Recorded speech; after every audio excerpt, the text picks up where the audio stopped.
If your Google business profile was just suspended, do not submit another appeal yet. Every failed appeal makes the next one harder. And most business owners make the situation worse within the first few hours after being suspended. Okay, so every failed appeal makes the next one harder. And most people panic at that moment.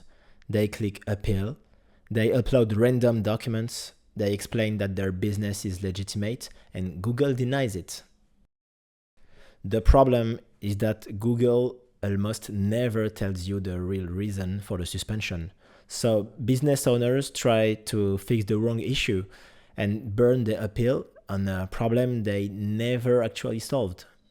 And depending on whether your suspension is soft or hard, the correct fix could be completely different. So that's very important, and I'll cover that in one of my next videos.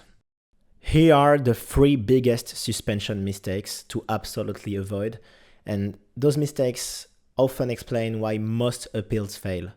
The first thing to check is your business information across every platform.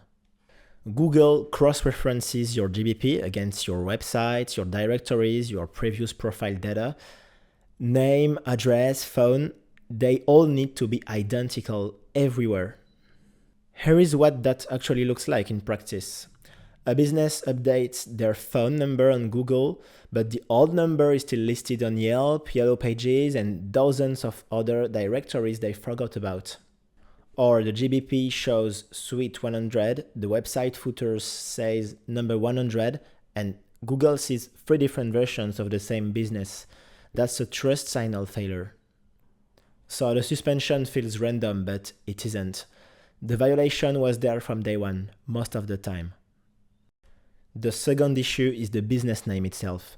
Google requires your GBP name to match your real-world business identity. For instance, Everest Eating and Cooling is compliant, but Everest Eating and Cooling with AC Repair Phoenix added is not compliant. Same for Anderson Legal Group, which is compliant, and Anderson Legal Group with Personal Injury Attorneys Miami added is not compliant. And these profiles often run for months before Google flags them.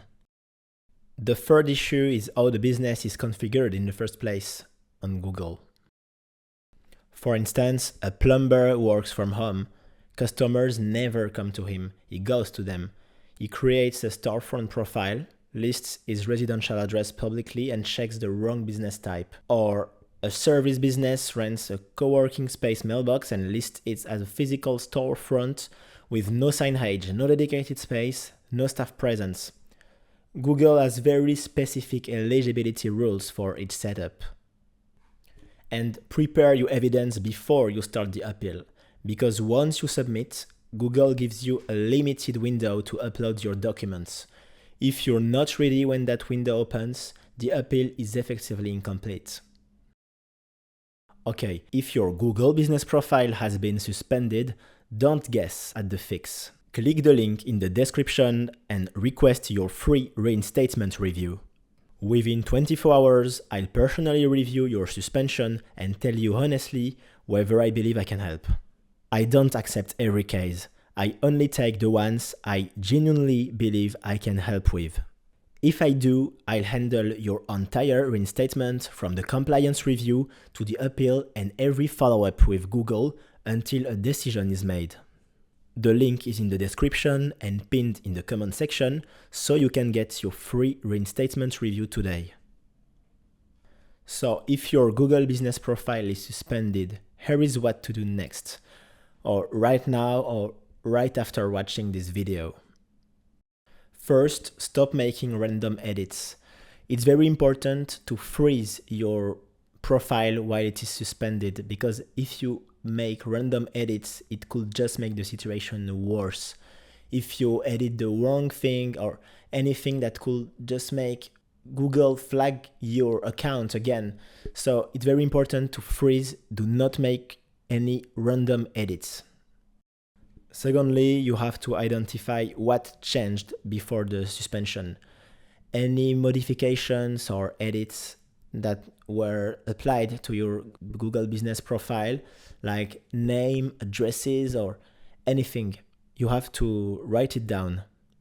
Then you have to audit your name, address, and business setup and make sure that everything is matching correctly, as I explained before. And you have to prepare your evidence before touching the appeal form. Remember that there is a limited time to upload the documents when you're appealing. So you have to make sure your documents are ready before you start the appeal process. And finally, get expert help before you burn another appeal. It will just increase your chances of getting reinstated fast and right. So if you don't have ideas or you're not sure of how to handle that, that's the way to go.